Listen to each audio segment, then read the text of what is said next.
The longer that Doctor Who goes on, the harder it has to be for a new Doctor to make an instant impression. Not only do they have to assert their presence as a lead, they're the latest torchbearer of a 60-year legacy, desperately trying not to drop it and set the TARDIS ablaze. Fan wisdom suggests that the first episode of any Doctor will never go down in history as their best. There's certainly some truth to this, as it can take actors a few episodes before they settle into the role. The best Doctor Who debuts are the ones that hit the ground running. Look at Matt Smith popping his head out of a crashed TARDIS in the 11th hour, or Tom Baker karate chopping bricks in Robot. You immediately buy them as the Doctor and are quickly swept into their next adventure. So, with that in mind, which of our 15 main Doctors hit the ground running and which flop out of the TARDIS with a whimper? I'm Sean Ferrick for Who Culture, and here is every Doctor's first episode ranked worst to best. Number 15, The Twin Dilemma. The Twin Dilemma is notorious for its companion throttling scene, so let's not dwell on it. It's there, it's not good, but it's not the only issue with the 6th Doctor's debut story. In fact, Colin Baker's brash and bombastic Doctor isn't even the problem with the Twin Dilemma. After the unpleasantness of the opening episodes, he makes an immediate impression, a righteous crusader who is in sharp contrast to Peter Davison's meek moralising. Rather, the biggest problem with the Twin Dilemma is its placing at the very end of Doctor Who Season 21. The money has clearly run out, and the script could have benefited from some more attention during the gap before Season 22. There was a good reason for putting it at the end of a season, however, rather than at the beginning. Producer John Nathan Turner was worried that strike action may have seriously impacted production on Season 22, so brought Colin Baker's debut forward to avoid it being derailed. Unfortunately, that debut was already derailed by having to follow the dark and gritty The Caves of Androzani with a story about some twins that were really good at maths. Number 14, Castro Valva. Castro Valva has some amazing moments, from the TARDIS being lured to the Big Bang, to Castro Valva folding in on itself. However, as a debut for the 5th Doctor, there's not much of him in it for the first 2 episodes. The main dramatic thrust of episode 1 is his need to have a good nap, and then in episode 2, the sleeping Doctor gets carted around in a little TARDIS wardrobe by Tegan and Nyssa. After all that rest, he's still not up to full strength by episode 3. Castro Valva relies on the companions to lead the story in the Doctor's absence, which works when the companion is an established character like Clara or Rose. Tegan and Nyssa have only been around for a few episodes prior to Castro Valva, making them almost as much of a mystery as the new amnesiac Doctor. Adric is the longest serving character at this point in Doctor Who, but he's trussed up in the Master's climbing frame for the majority of the story. With so many characters unable to establish their presence, the 5th Doctor's debut feels quite wishy-washy, setting the tone for the whole era. Number 13, The Star Beast.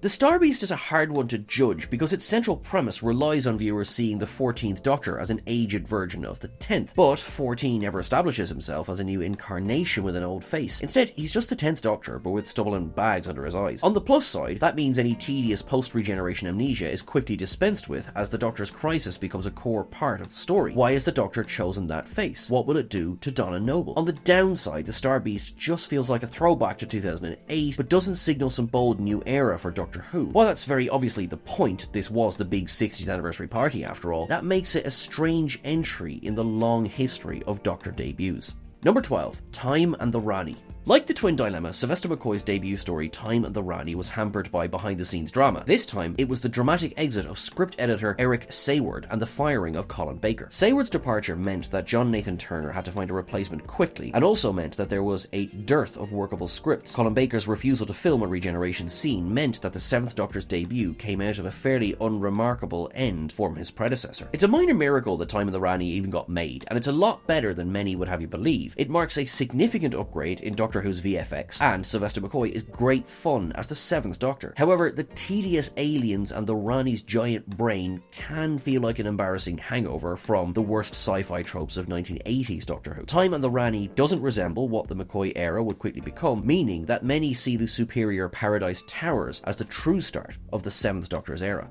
Number 11, Deep Breath. Peter Capaldi's debut as the 12th Doctor was an atmospheric Victorian horror movie with dinosaurs, but it dials down the fun of that premise way too much. Deep Breath is emblematic of the mistakes that were made during Capaldi's first series. It's a strong run of episodes, but the 12th Doctor is rarely afforded the chance to lighten up a little. Still, there are some great set pieces in Deep Breath, from the Doctor and Clara's tense meeting in the restaurant to the unveiling of his new costume and TARDIS colour scheme. The scene where the Doctor reveals that he didn't abandon Clara after all is a proper punch-the-air moment that confirms this more abrasive incarnation is still the same character underneath. By the end of Deep Breath, Capaldi has arrived as an older, more serious Doctor, still the same hero that we've followed for 50 years, which is why it's utterly insane for Stephen Moffat to write in that scene where Matt Smith tells Clara and the audience not to worry about the grumpy old man not being boyfriend material.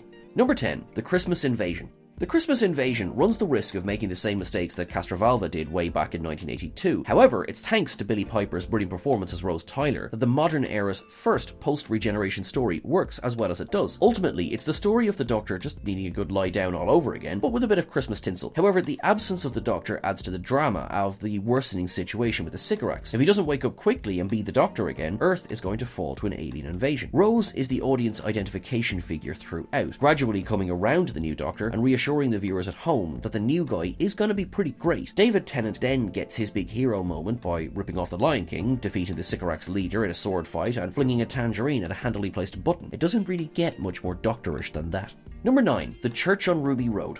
There are moments in The Church on Ruby Road that announce Ncuti Gatwa as a brand new type of Time Lord. The scene of the kilt-wearing, gin and tonic saving Doctor dancing in a nightclub affirms that this is an incarnation who wants to savour every moment and experience. The Doctor's rooftop dash to hang with Ruby on the Goblin ship is joyous, while Gatwa excels at delivering hand-wavy dialogue about the language of rope. In this respect, The Church on Ruby Road does its job at establishing who this new incarnation is. So, it's disappointing that the majority of the episode takes place in Ruby's flat. It's hard to see the Doctor truly fly when they're moving from cramped room to cramped room. Things pick up again when the Doctor travels back to save baby Ruby, but there's a constricting atmosphere to much of 2023's Christmas special that feels like it's keeping Ncuti back from properly letting loose as the Doctor. Thankfully though, the policeman scene was added to give the Doctor more screen time early on. It's a moment that allows Gatwa to flex his Doctor muscles, and he nails the kindness and confidence of the character in the span of a few lines. Number 8. The TV movie. Say what you like about the 1996 TV movie, there's no doubting Paul McGann's magnetic performance as the 8th Doctor. While it's a bit too mired in decades of Doctor Who continuity to be an effective introduction for a brand new audience, it's still a pretty great introduction to a brand new Doctor. Grace Holloway is the Dana Scully to Doctor's Fox Mulder, struggling to believe the impossible things she's seeing unfold before her very eyes. Paul McGann's breathless delivery and vibrant energy shows that he completely understands how to reinvent the character of the Doctor for a 90s audience. While it leans heavily into the post-regenerative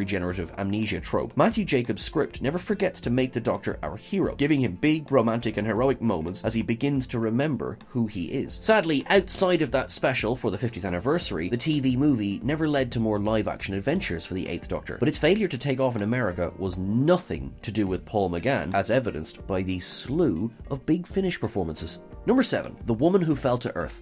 From the minute that Jodie Whittaker's 13th Doctor crashes through the roof of that train, she hits the ground running. Chris Chibnall's script for The Woman Who Fell to Earth wastes no time in letting the first female Doctor take charge of the situation. As a debut story for both a new Doctor and a new showrunner, The Woman Who Fell to Earth establishes a more grounded and realistic urban setting than some of Russell T Davies' best work. The images of Sheffield at night as an alien trophy hunter rampages through the streets felt like a modern take on Doctor Who. And not only was The Woman Who Fell to Earth a great debut for Jodie Whittaker, it felt like a reinvention of the show that marked a clear departure from the Moffat era. That doesn't quite carry over into the rest of the Chibnall and Whittaker era. What does is Whittaker's infectiously enthusiastic portrayal of the Doctor. She does it all in this episode. She faces down weird cable monsters, investigates a space mushroom, builds a new Sonic, and even finds time for a nap. Number 6. Robot.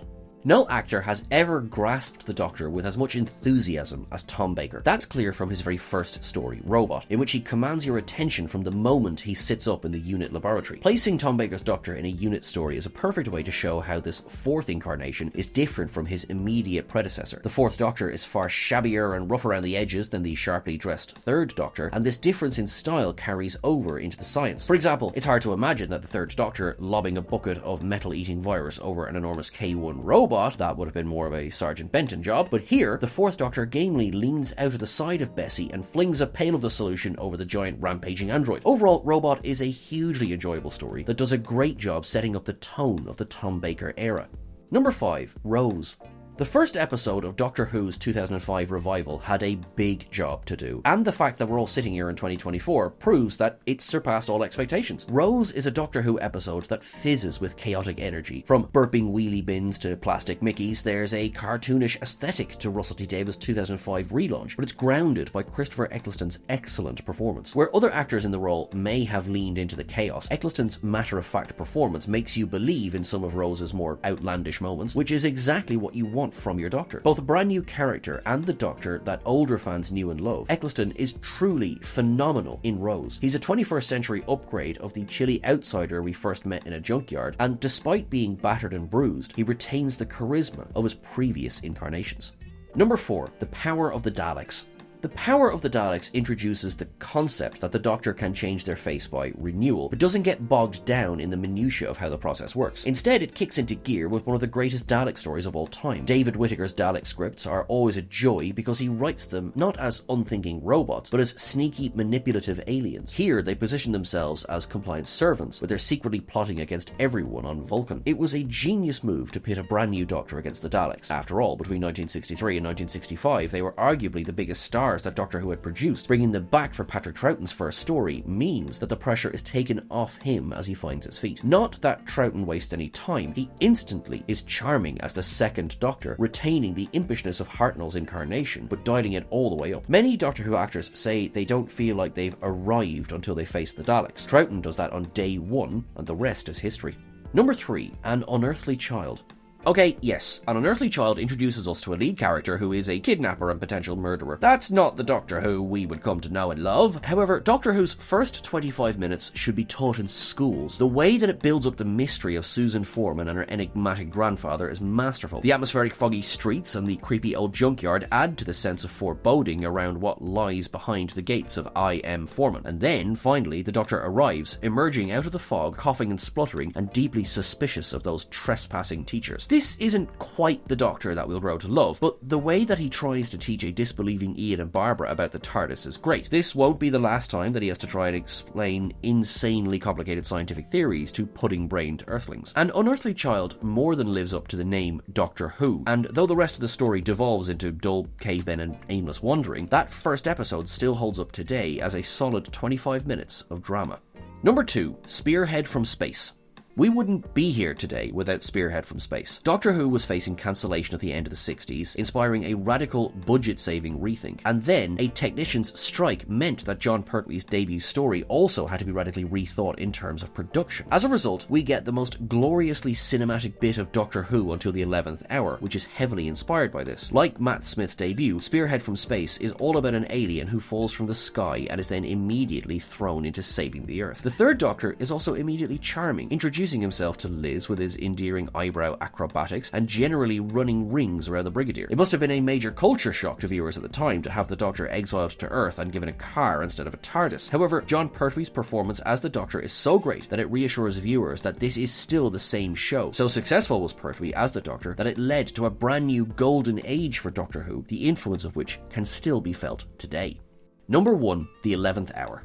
The 11th Hour had to make sure that Doctor Who could survive the loss of David Tennant and Russell T Davies. By the time the episode finished, the show's future was assured thanks to an exceptional performance by Matt Smith as the 11th Doctor. Stephen Moffat writes a deceptively simple story of an alien prisoner loose on Earth, which allows Smith the chance to demonstrate every facet of the modern Doctor. We get the chaotic energy of the fish fingers and custard scene, the poetry of the apple, and the big confrontational speech on a rooftop. Smith pulls all of this off beautifully and gives the most fully formed Doctor performance since Tom Baker in Robot. His awkward physicality is brilliant for the new Doctor, like a baby gazelle learning to run. On top of this, there's Karen Gillan and Arthur Darvill bringing sitcom couple energy to Doctor Who, Olivia Flippin Coleman, and the Doctor literally eyeballing one of the monsters of the week, and a long overdue cameo by Sir Patrick Moore. It's one of Doctor Who's most confident and thrilling debuts. The 11th Hour, more like the finest hour.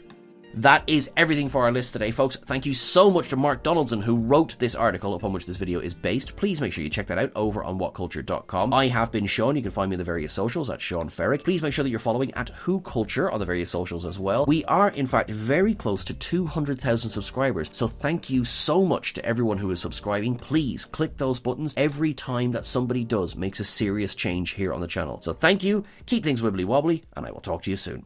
Thanks.